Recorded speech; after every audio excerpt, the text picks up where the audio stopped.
Allah Quran-ı Kerimdə Həzrəti İbrahim əleyhissalam üçün buyurur ki, İbrahim Allaha itaət edən özü bir ümmət idi. Həzrəti İbrahim əleyhissalam bir şəxsdir, amma Allah ona deyir ki, bir ümmətdir.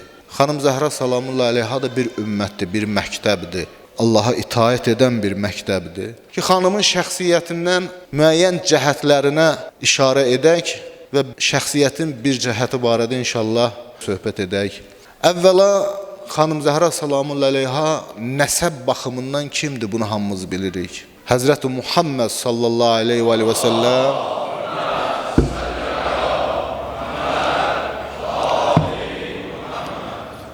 Peyğəmbərlərin xatəmi, sonuncusu, Seyyid-i Mürsəlin, mürsəllərin seyyidi, sərvərinin qızıdır.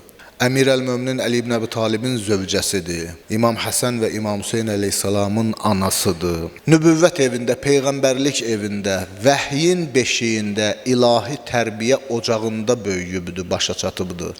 Ruhu nurla, hikmətlə, elmlə dolubdur, imanla dolubdur. Xanımın şəxsiyyətinin ikinci yönünə baxırıq, ruhu və imanı tərəfinə baxırıq ki, xanım Zəhra salamullahi aleyha ibadət nümunəsidir, xuşu və xuzu nümunəsidir.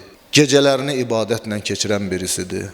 Həsən Bəsri deyir ki, bu ümmətdə Fatimə-i Zəhra qədər ibadət edən birinə rast gəlmədim.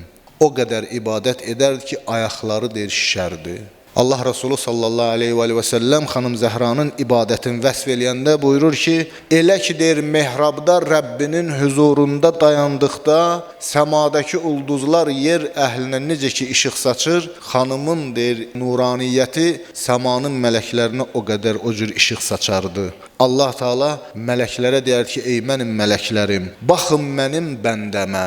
Baxın mənim bəndəmə, mənim cariyələrimin xanımına baxın ki, mənim huzurumda gör nə cür ibadətlə, huzurla, xuşuyla, xuzuyla ibadətdədir. Zöhd həyatı yaşayırdı, bütün varlığı ilə Allaha yönəlmiş bir şəxsiyyətdir.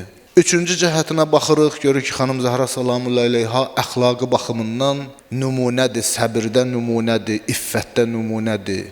Həyada nümunədir. Onun əxlaqı Peyğəmbər sallallahu aleyhi və səlləmin əxlaqını təcsim eləyirdi, əxlaqını canlandırırdı.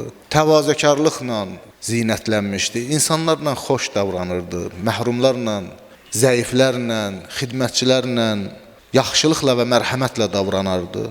Bütün həyat tərzi, bütün sirəsi kamil insanın sirəsidir. Ali mənəvi dəyərlərlə, sidqlə, doğruluqla, əmanətlə, iffətlə, hikmətlə, mərhəmətlə, lütflə doludur. Dördüncü cəhətdən baxırıq, məsələn, xanımın şəxsiyyətində ictimai və siyasi bir yön görürük. Xanım Zəhra salamullahi aleyha evinə çəkilmiş, yalnız ev işləri ilə məşğul olan bir xanım deyil.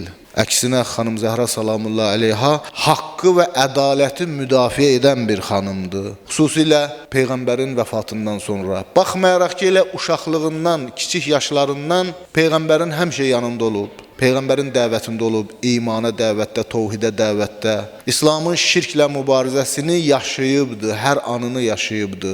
Və Peyğəmbər dünyadan köçdükdən sonra xanım Zəhra salamullahi aleyha haqq və ədaləti müdafiə etdi.